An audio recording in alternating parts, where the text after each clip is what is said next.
The frost-slicked wood of the platform bit into Lyra's bare feet. Below, the villagers huddled, their faces pinched by more than the wind. They were selling her. Their gazes slid past her, afraid to meet the eyes of the barren one. The silver, swirling mark on her wrist, the one the priest had declared a curse of infertility, gleamed like a fresh wound in the flat grey light. Then he arrived. Silence fell, absolute and sharp as glass. The Alpha King of the North. He moved through the crowd like a shadow, all black fur and iron, the scent of pine and cold metal rolling off him. His eyes, the color of amber, swept the platform. They didn't linger on her face or her body. They locked onto the mark. The cold was a constant. It lived in her bones, a dull ache that mirrored the one in her chest. Lyra had been cold for 10 years, ever since the mark had bloomed on her wrist at the first sign of her womanhood, a shimmering, silver whirl that felt like ice trapped beneath her skin. A mark of barrenness, the village priest had proclaimed, his voice ringing with triumph. The gods have closed her womb, a punishment for the vanity of her line. From that day she was Lyra the barren, Lyra the useless, a walking curse. Her parents, once proud, had withered under the shame. They were farmers, and a childless daughter was a mouth with no purpose, no dowry to offer, no heir to birth. She was just a body taking up heat from the fire. This winter had been the worst. The snows came early, burying the fields in a shroud of white death. The livestock sickened. The stores dwindled. The village grew gaunt, haunted by the hollow knock of starvation. And then the king's men had come. They weren't raiders. They were collectors. They passed through the southern lands every decade, enforcing the old laws. They didn't ask for gold, which the village didn't have. They asked for a tithe, a life, one soul to serve in the king's frozen, isolated court in the Blackwood. Usually it was a criminal, or an orphan no one would miss. This time her father, his face grey and cracked as dried mud, had looked at her. "She is of no use here," he'd whispered to the village council. "She cannot feed the future. Let her feed the present." And so she was brought to the platform, not for auction but for offering. A sacrifice to save them. The Alpha King, Kalen, was a creature of myth. His people were wolf shifters, bound to the mountains, and he was their ruler. He was larger than any man she had ever seen, his power a physical weight in the air. He wore no crown, just a heavy mantle of black wolf fur over dark leather armor. His black hair was long, tied back from a face that was harsh, beautiful, and utterly unreadable. He stopped before the platform. His gaze was heavy. He was looking at the silver scar. The village priest stepped forward, his robes flapping. "A humble offering, Your Majesty. A useless vessel, perhaps, but a strong back for your kitchens. She is clean and barren. She will cause no trouble among your men." Kalen's amber eyes flicked to the priest. The man flinched, taking an involuntary step back. The king's attention returned to Lyra. The air grew thin. She could feel the vibration of a sound she couldn't quite hear, a low thrum that seemed to come from his chest. He ascended the 3 steps to the platform. Lyra forced herself to stand straight. She would not tremble. She had been their shame for a decade. She would not be his too. She met his gaze. It was like looking into a winter forest at dusk. Deep, ancient, and cold, he moved slowly. He did not touch her face. He did not inspect her. He simply lifted his hand, gloved in black leather, and stopped just before her wrist. She could feel the heat of him, a stark contrast to the ice of her mark. A single word left his lips, a gravelly rumble that was not a question but a statement. Her. The village let out a collective, sighing breath of relief. Her father turned away, his shoulders slumped. Her mother was already gone. Kalen's men moved. They were silent, efficient. They did not put her in chains. That somehow was worse. The king himself unclasped a strap of soft leather from his own armor. He took her arm gently, his touch a shock, warm and solid through her thin sleeve. He did not bind her hands. He wrapped the leather strap carefully, tenderly around the marked wrist, covering the silver scar completely. His touch was firm, possessive. It wasn't an act of kindness. It felt like an act of claiming. He tugged once, gently, pulling her forward. Lyra took her first step off the platform, away from the only life she had ever known. She didn't look back. There was nothing there to see. As she was led to a massive black horse, the king's voice, meant only for his men, drifted back to her. "The tithe is paid." "The journey is long," We ride north now." His gaze met hers one last time over the horse's saddle. It held no comfort, no malice, only an unnerving, focused intensity. She was a thing he had acquired, a tool for a purpose she could not begin to guess. As the wind picked up, carrying the first sharp flakes of a new storm, she realized the cold of her village was nothing. The true cold was just beginning. The journey north was a blur of grey and white. The world dissolved into the rhythmic crunch of snow, the scent of pine, and the constant, unnerving presence of the wolf-shifters. They moved with a predatory grace, their feet near silent on the frozen earth. They rarely spoke, communicating in brief gestures and low rumbles. Lyra rode on the king's massive horse, perched in front of him. He had not spoken a single word to her since the platform. His body was a furnace behind her. The heat was a strange torment, a comfort her body craved while her mind screamed in terror. He was a wall of muscle and fur, and his heartbeat was a slow, powerful drum against her spine. She spent 3 days pressed against him, wrapped in a heavy fur cloak he had provided, her bound wrist resting on the saddle horn. She learned more about him in those 3 days of silence than she had in a lifetime of village rumor. She learned he was patient. When she fumbled with the saddle, he waited. He did not chide or help. He simply waited until her numb fingers found their grip. She learned he was observant. When she shivered uncontrollably, a thick fur was settled over her shoulders. When her breath hitched on a sob, his hand would settle on the horse's neck, his knuckles brushing her thigh, a silent, unreadable gesture that was both a steadying presence and a stark reminder of his control, and she learned his scent. It was snow and iron and something ancient, like crushed leaves and damp earth.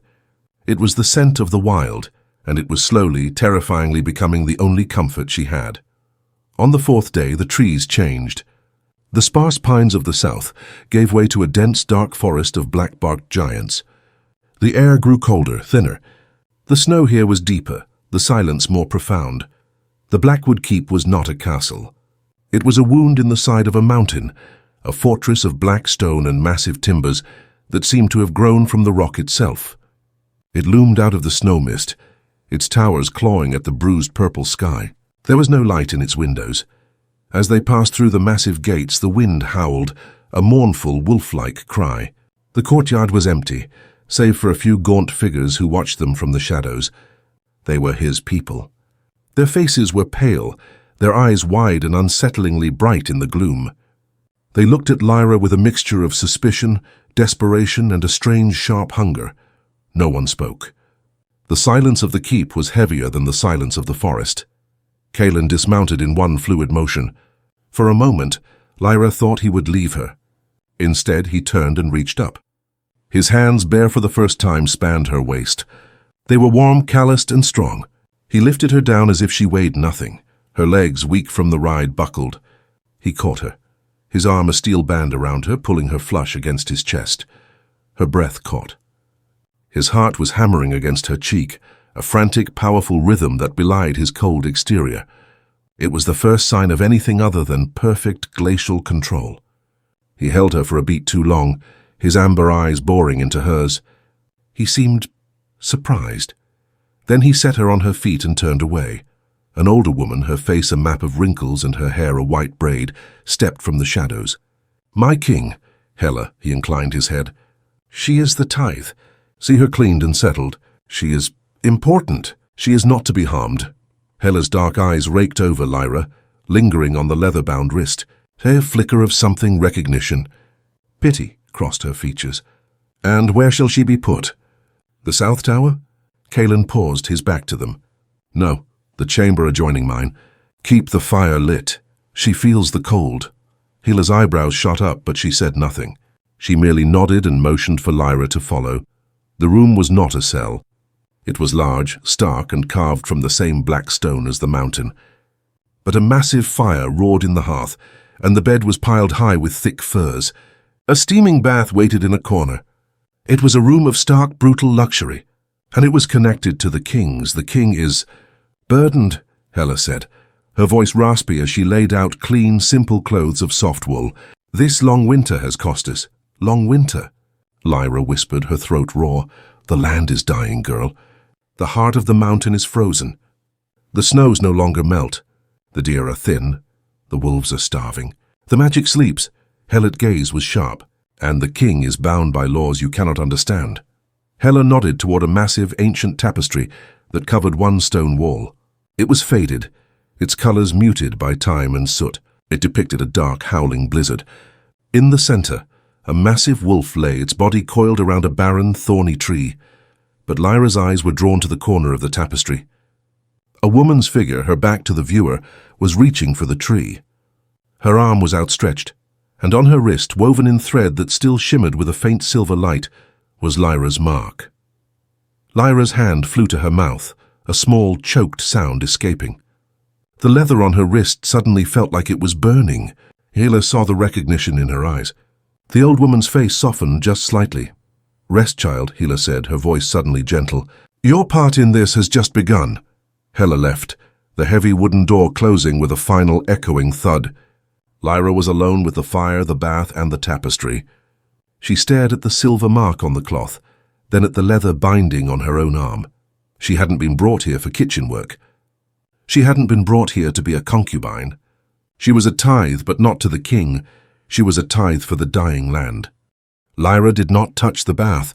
She didn't trust the warmth, the illusion of safety. Instead, she sat on the fur-covered bed, her back to the wall, and watched the fire dance. Her mind raced, connecting the priest's curse, the king's focused gaze, and the silver-marked woman in the tapestry. The king's words echoed. "She is important." The connecting door to Kaelin's chambers was a sheer slab of oak, dark and imposing. She stared at it, half expecting him to burst through. But the only sound was the crackle of the fire and the low, mournful wail of the wind outside the thick stone. She must have slept, a shallow, restless doze, because she was startled awake by a change in the room.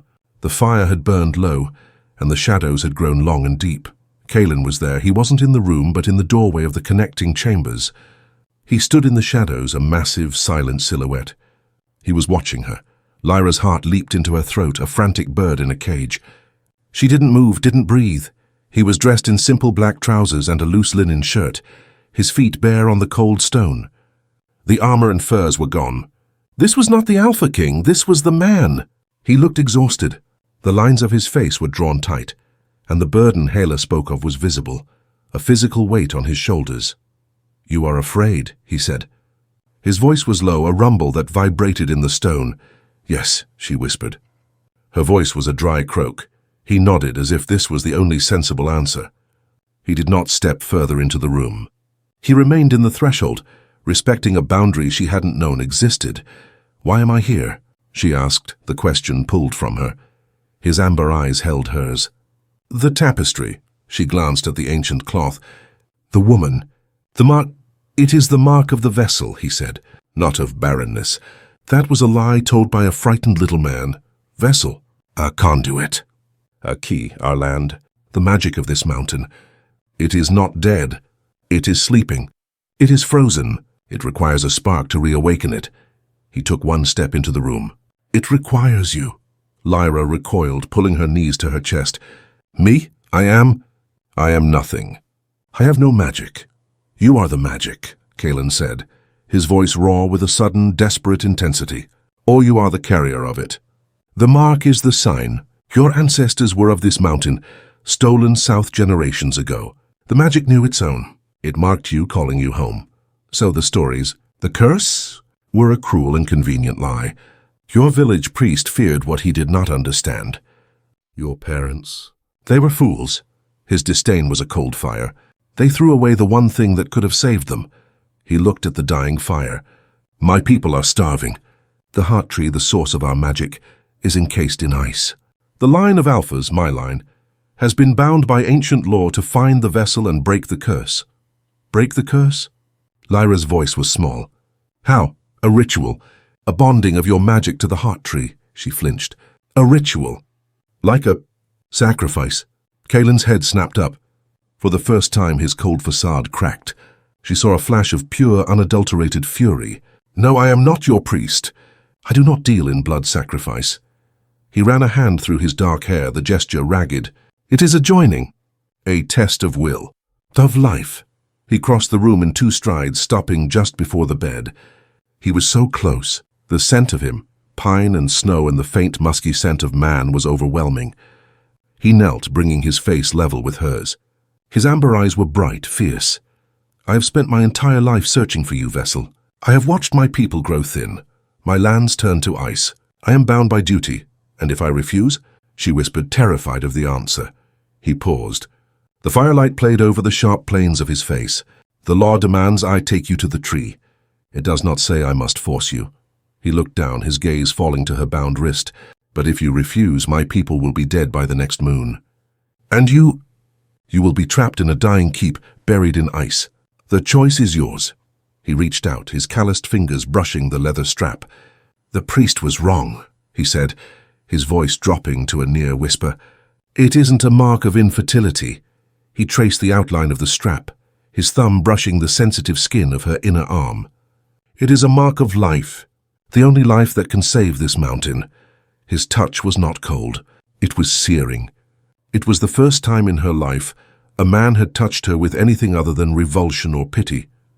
This was different. It was hunger. It was desperation. It was need. And deep beneath her skin, for the first time, the silver mark itched. A faint, painful warmth began to pulse from it. A tiny, sleeping thing stirring in response to his proximity. Kalen felt it. His eyes widened, his breath hitching.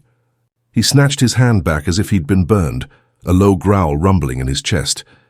He stood abruptly, his control snapping back into place. He looked from her to her wrist and back to her face.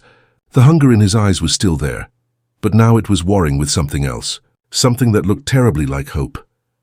He left her then, retreating to his own chamber without another word, the heavy door closing with a soft click. The pulse in her wrist subsided, leaving a strange, aching emptiness. Lyra finally moved. She went to the tapestry and, with trembling fingers, traced the silver-threaded mark. It was identical to her own, vessel. The word echoed in her mind, a stark, terrifying, and strangely beautiful contrast to barren. The choice was an illusion. Die slowly with them, or die quickly trying to save them, or perhaps live. She slept deeply this time, protected by the fire and the knowledge that she was, for the first time in her life, wanted. When she woke, the room was bright. Sunlight, thin and watery but undeniably sunlight, streamed through the arrow-slit window. Kayla was there, stoking the fire. She offered Lyra a bowl of warm, savory broth. Lyra drank it, the warmth spreading through her limbs. "The king awaits," Hela said, her voice softer than the night before. "He is taking you to the glider wudu, the heart tree, the heart of the mountain." Lyra dressed in the clothes Hela had provided, soft wool trousers, a linen tunic, and thick, fur-lined boots. They were practical, warm. They were the clothes of the north. As she pulled her hair back, her hand brushed the leather strap. On impulse, she unwrapped it. The silver mark on her wrist was different, it was brighter. The whorls seemed more intricate, the silver lines glowing with a faint, pearlescent light. It was no longer cold to the touch. It was warm. Kalen was waiting in the courtyard. He was in his armor again, the Alpha King. But when his eyes met hers, she saw the man from the night before. He saw her looking at her uncovered wrist. He gave a single sharp nod. He did not offer his horse. "We walk." The keep was built around a vast central cavern open to the sky. It was a place that should have been a garden, but now it was a graveyard of ice. In the center stood the heart tree. It was colossal. Its trunk was as wide as a house, its branches reaching up like the gnarled fingers of a pleading giant, and it was completely, utterly encased in ice. The ice was not clear. It was a milky, diseased white, and it pulsed with a faint, sickly blue light. The air around it was so cold it burned her lungs. "This is the curse," Kalen said, his voice flat. He stood beside her, his fur-lined cloak brushing her arm. "An ancestor of mine betrayed a fey queen.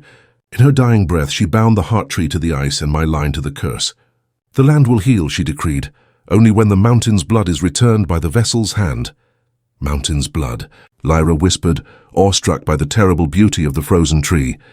"My blood," Kalen said. "The Alpha line. That is the law. That is the ritual.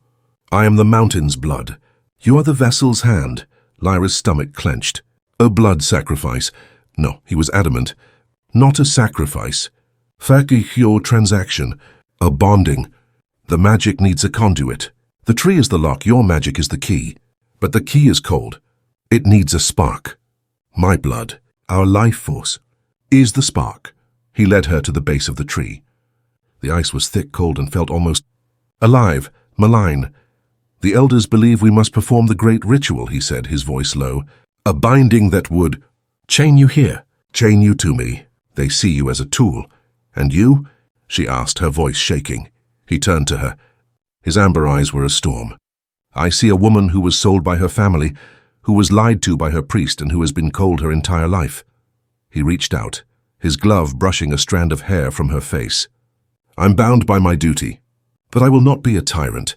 He drew a long, wicked-looking dagger from his belt. Lyra flinched. He didn't hand it to her. He didn't point it at her. He offered her the hilt. The choice is yours, Lyra. It was the first time he had used her name. It sounded rough, unfamiliar on his tongue, but it settled in her chest like a warm stone. You can walk away. I will not stop you. You can try the ritual. He gestured to the tree. Or there is a third option. One the elders have forgotten. He pointed the dagger at his own chest over his heart. The law says the mountain's blood must be offered. It doesn't say how much. He was offering her a way out. He was offering her himself. All his talk of duty, and he was willing to break it for her. No, not for her, for something else. For a chance. She looked at the tree, at the dying, frozen land. She looked at the king, his face a mask of brutal sacrifice. She thought of her village who had cast her out. She thought of the mark on her wrist pulsing with warmth. She was not barren. She was not useless. She was important. She put her hand on the dagger, but she did not take it. Instead, she pushed it slowly, gently back toward his belt. No, she said, her voice stronger than she had ever heard it. No more sacrifice. Not yours, not mine. She turned from him and faced the tree. She took a deep breath, the frozen air stinging. You said I am the key. That my magic is cold. She placed her bare hand, the marked hand, flat against the diseased ice of the heart tree. Kaelin made a choked sound behind her. Lyra, no, the ice! It's poison. It will kill you. It was agony. It was not cold. It was a searing, burning emptiness. The ice drew the heat from her hand, her arm, her very soul. The silver mark on her wrist flared. A sudden, blinding white light. The ice hissed. It didn't melt. But it recoiled. A network of black spiderweb cracks appeared around her palm. The ice sizzled, steam pouring from her skin. She cried out, a sharp, piercing sound that was half pain, half triumph. The tree groaned. It was a deep, resonant sound, like the mountain itself was waking up. The pain was too much. Her vision blurred, the world dissolving into white light and black spots. She felt herself falling, but Kaelin was there. He caught her before she hit the snow, his arms wrapping around her, pulling her back against his solid chest. He held her hand, his own bare flesh covering her burning, smoking mark. By the gods, he breathed, his voice filled with a terrified awe. Lyra! She leaned back against him, her strength gone. She was shaking, her teeth chattering, but she was alive. And as she looked up, she saw it. On the highest branch of the heart tree, a single frozen bud had cracked open. The aftermath was subtle. The ice on the heart tree did not shatter. The snow did not melt into a sudden spring. But the feeling of the keep changed. The oppressive, malignant cold at the center of the cavern had lessened. The air was still frigid, but it no longer felt hungry. The people who had watched Lyra with suspicion now regarded her with a new, fearful reverence. She was the vessel who had touched the ice and lived. Kaelin carried her back to her room, his long, worried strides eating up the distance. He didn't speak, but his jaw was set and the arm locked around her waist was trembling, not with weakness but with a tightly leashed power. He laid her on the bed. Kayla was there in an instant, her face a mask of concern. Lyra's marked hand was raw, red and blistering. The silver mark itself was incandescent, a blazing, intricate pattern against her ruined skin. It burned her, Kaelin growled, pacing by the fire. The ice. It fought back. Of course it fought back, Hela said, her voice sharp as she bustled with salves and clean bandages. It is a curse, my king, not a patch of frost. She gently took Lyra's hand. Lyra winced, but Hela's touch was surprisingly deft. This is not a normal burn, Hela murmured, daubing a cool, pungent salve onto the skin. This is a magic burn. It will scar, but... She looked up at Lyra, her dark eyes intense. You were right. The mark is warm. You've woken it. Lyra's hand throbbed, a deep, aching pain that seemed to radiate all the way to her shoulder. But beneath the pain she felt it, a thrum. A low, steady pulse like a second heartbeat, originating from the silver mark. What now? Lyra whispered, her throat dry. Now you heal, Healer said. And the mountain waits. Kalen dismissed Healer, his voice terse. He insisted on tending to Lyra himself. The act was a strange, disquieting intimacy. He was the Alpha King, a man who commanded shifters and battled ancient curses, and he was kneeling by her bed, his large, calloused hands wrapped in clean linen. Slowly, carefully bandaging her arm, he worked in silence. The fire crackled. The only sound was the pull of the linen, the soft shush of his breathing. His head was bent, his dark hair falling forward, hiding his expression. You shouldn't have done that, he said, his voice so low she barely heard him. You gave me a choice, she replied, her voice weak. That was not a choice. That was recklessness. You could have been lost, frozen from the inside out. He finished wrapping the bandage, his touch lingering on her arm. Like your land? She asked. His head snapped up. His amber eyes were blazing. Yes. He stood and walked to the window, staring out at the thin, watery sunlight. When you touched the tree, I felt it. The entire pack felt it. A jolt. A shock of warmth. He turned back to her, and his face was stripped bare of the king's mask. He was just a man, his features etched with a profound, bone-deep weariness. For a moment, I heard water, the sound of a thaw. Under the ice. It was faint, but it was there. He scrubbed a hand over his face. In 10 years as Alpha, I have never heard that sound. A wave of dizziness washed over Lyra. The pain and the magic had taken their toll. She sagged back against the furs. Rest, he commanded, his voice softening. He pulled a thick fur blanket up to her chin. His knuckles brushed her cheek, a fleeting, impossibly gentle touch.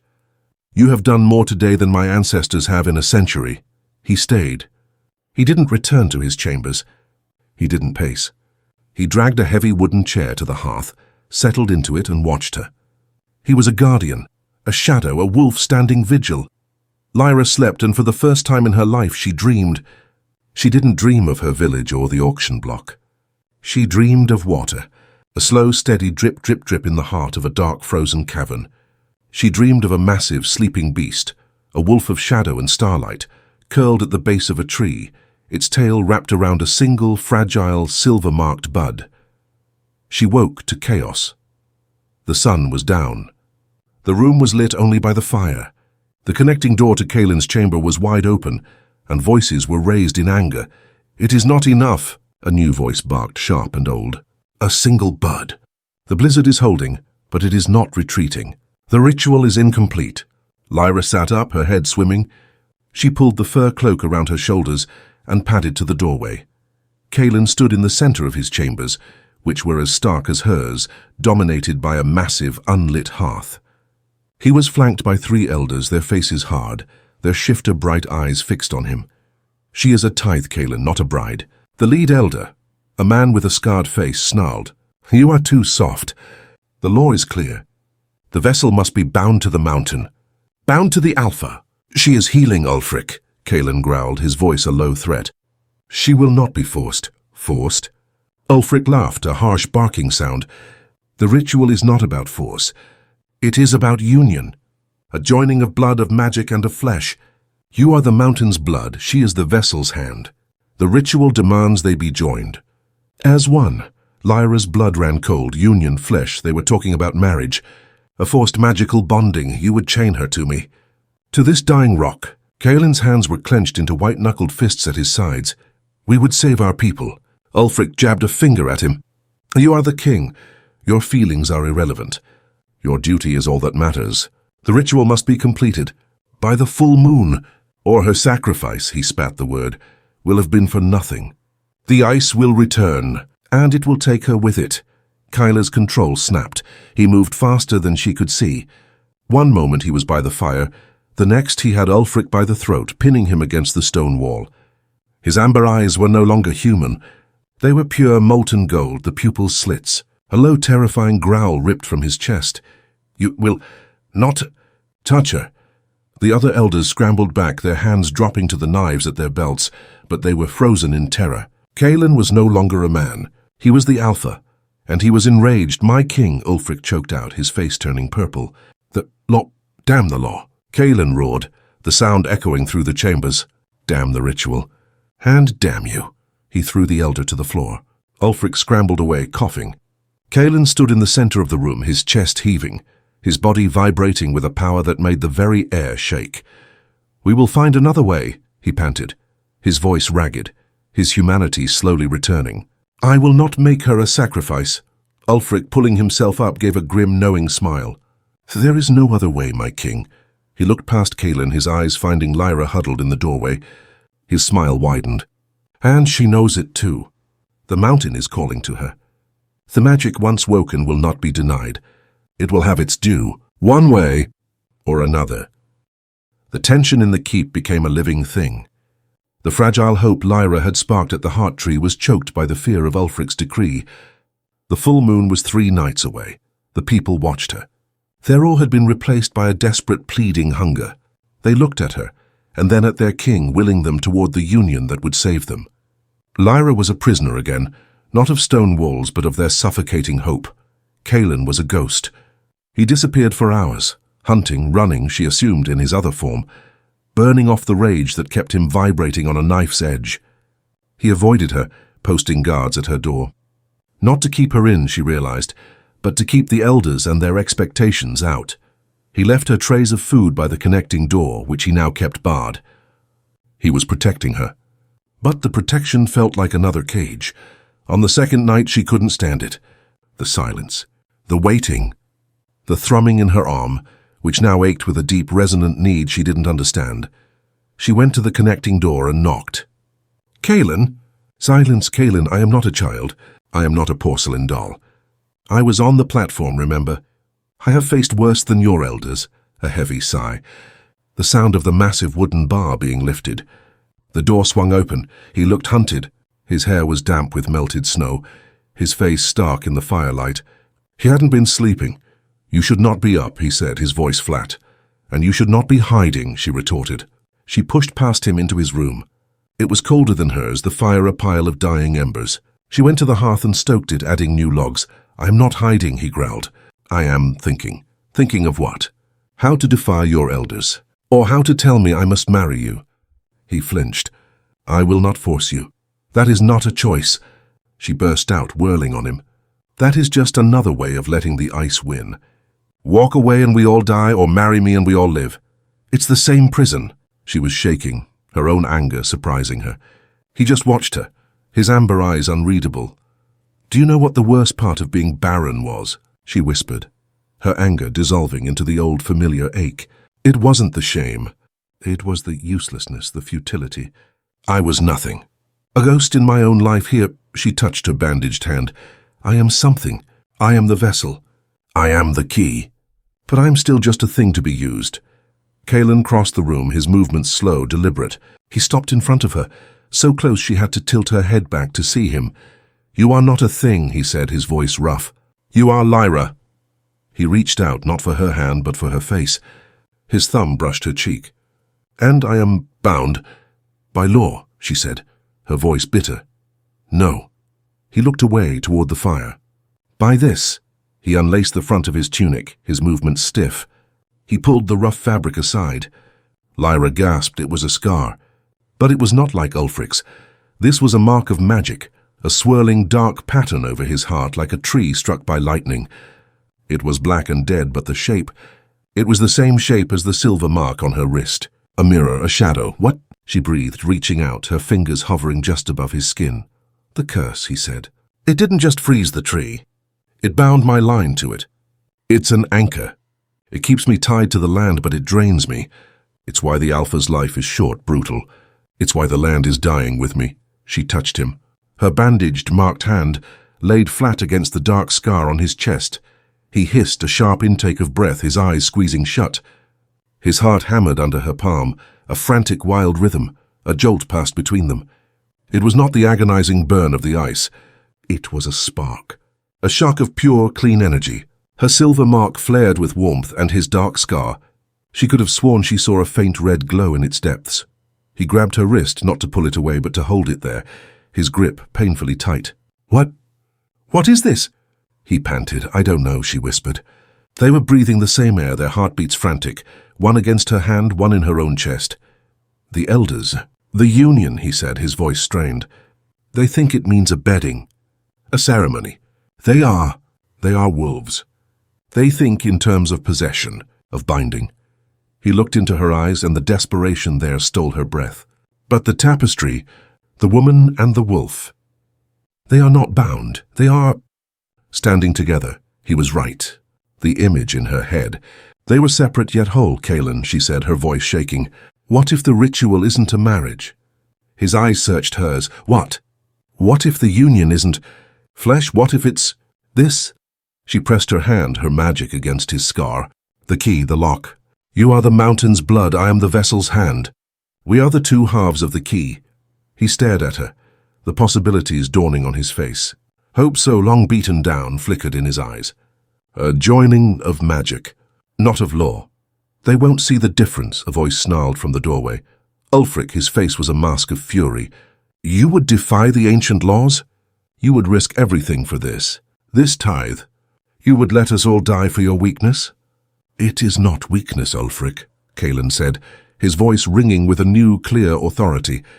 He did not move, did not release Lyra's hand. It is balance.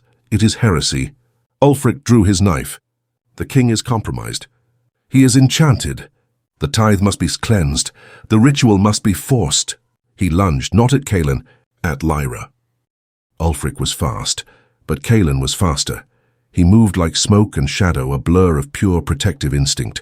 He didn't just step in front of Lyra, he became the shield.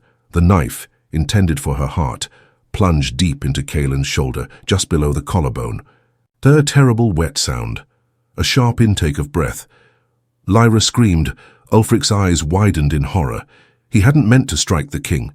He stumbled back, the bloody knife clattering to the stone floor. My king.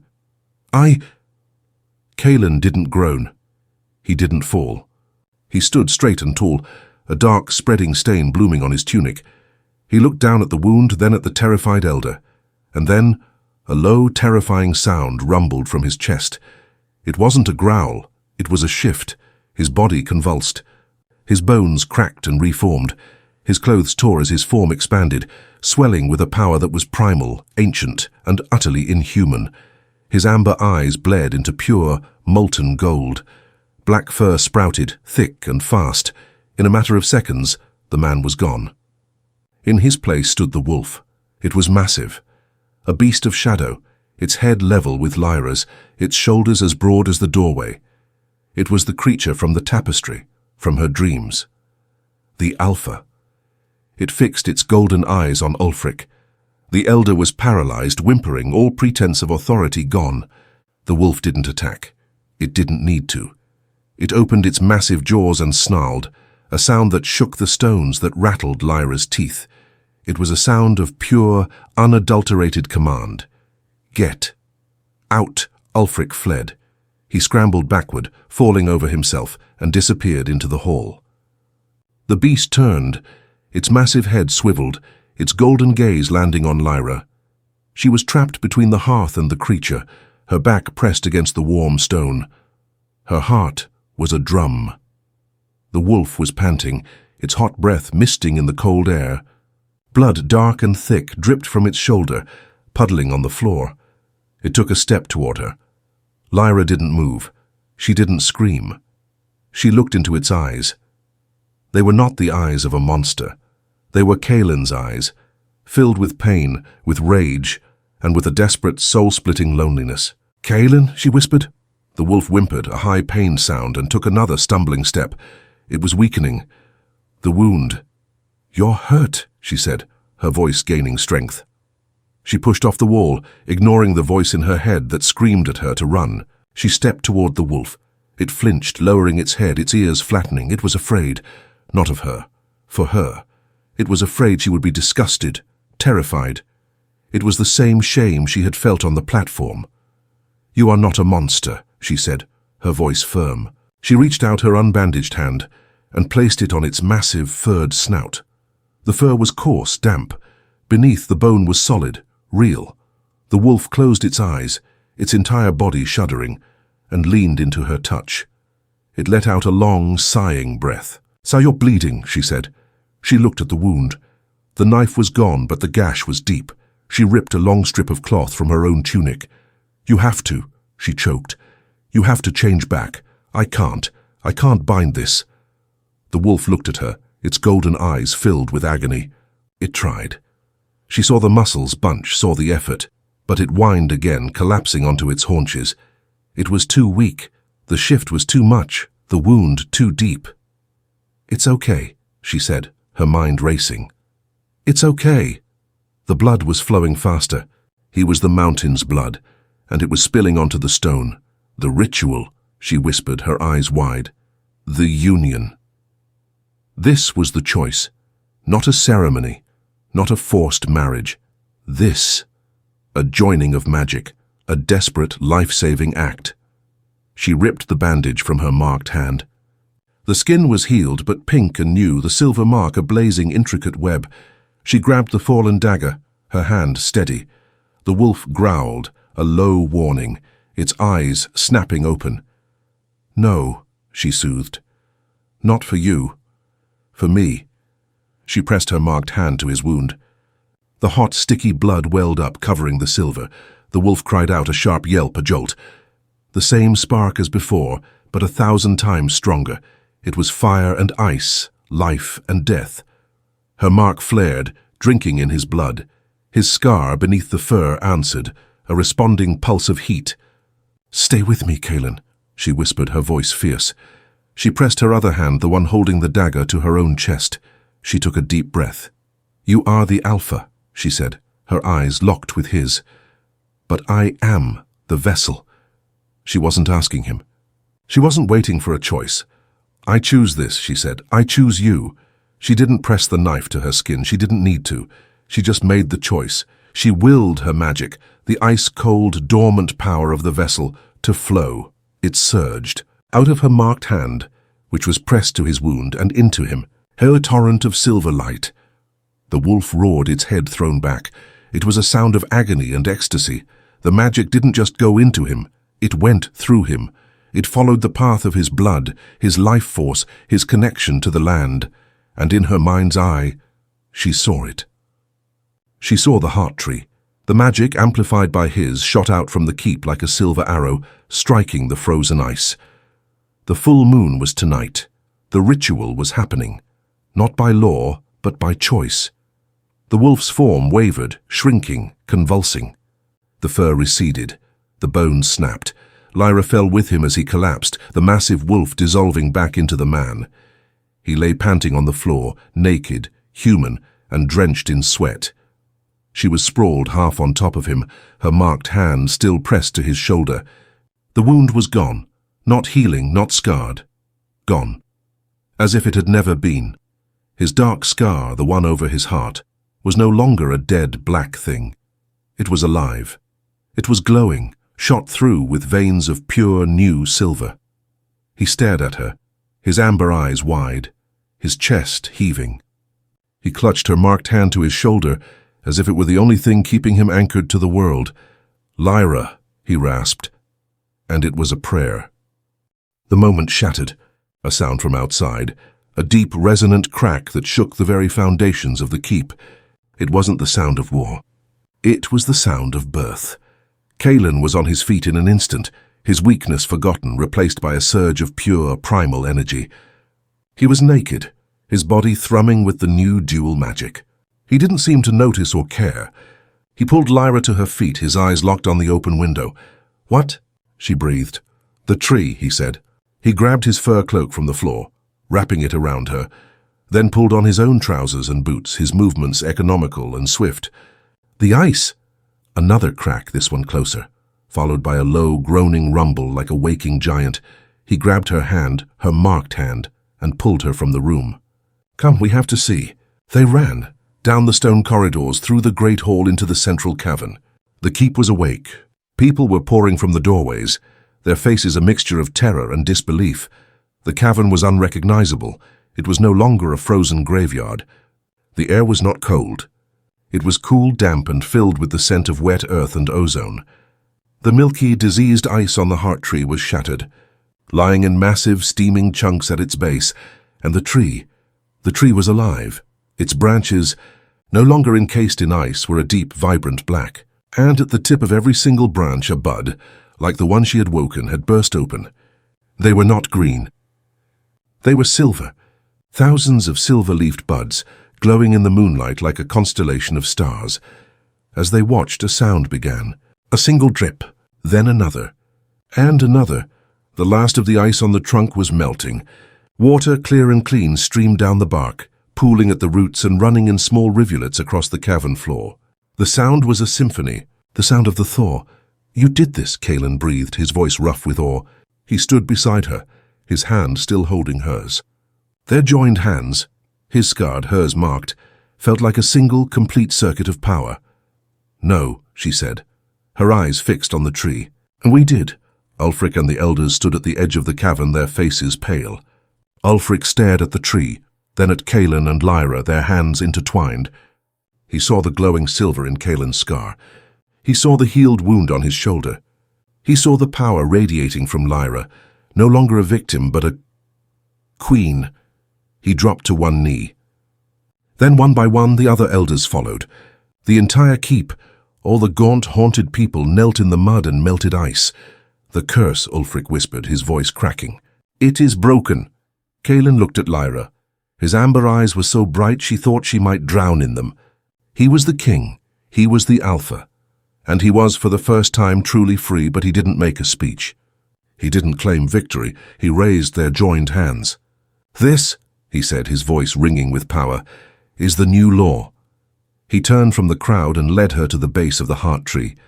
He knelt in the damp earth, pulling her down with him. He released her hand and cupped his own, dipping them into the fresh, new running water at the tree's base. He brought the water to his lips and drank. Then he cupped more water and offered it to her. "The ritual," he whispered. "The true one." Lyra drank. The water was cold, sweet, and tasted like starlight. It filled her with a warmth that spread from her chest all the way to her fingertips. The last vestiges of the village cold, the bone-deep chill of a decade of shame, evaporated forever. She was no longer Lyra the Baron. She was Lyra of the Blackwood. She looked at her wrist. The mark was no longer silver. It was a pale, pearlescent tracing, a scar that matched in shape and in light the one over Kalen's heart. He leaned in. His forehead touched hers. They breathed the same air, their heartbeats slowing to the same steady, powerful rhythm. The scent of pine and wet earth and new life enveloped them.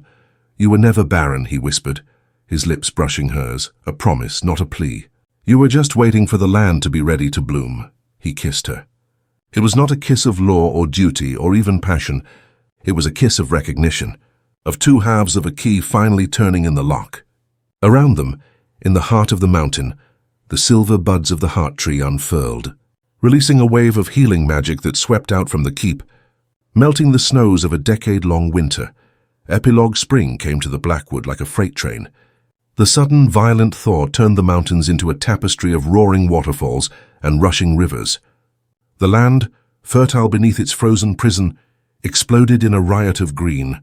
Lyra and Kalen ruled not as king and queen, but as alpha and vessel. They were the two anchors of the land. His was the blood, hers was the magic. The keep was no longer a black fortress, but a living part of the mountain, its halls filled with the scent of the heart tree, which now bore leaves of silver and green. The mark on Lyra's wrist was a pale, beautiful reminder, no longer a brand of shame, but a map of her power. Kalen's scar, now a matching silver green, was a testament to his. They were two, but they were one, their love a force as tangible and as vital as the running water and the new sun. This is a story of worth. It is a cinematic journey from the cold platform of judgment to the warm, thriving heart of a mountain. Lyra's infertility was a lie told by a world that values only one kind of creation. But her destiny was far greater. She was not meant to be a mother of one, but a healer of all. Kalen was not just an alpha king, but a man bound by a frozen duty. He was trapped in his own ice, waiting for a key. Their bond defies the simple definitions of romance. It is a fated elemental necessity. It is the magic that happens when two isolated souls, one cursed by shame and the other by power, find in each other the missing half of their own strength. Their love is not a crown, it is a Thor, a force that breaks curses, frees a people, and proves that the greatest strength is not in dominance but in union.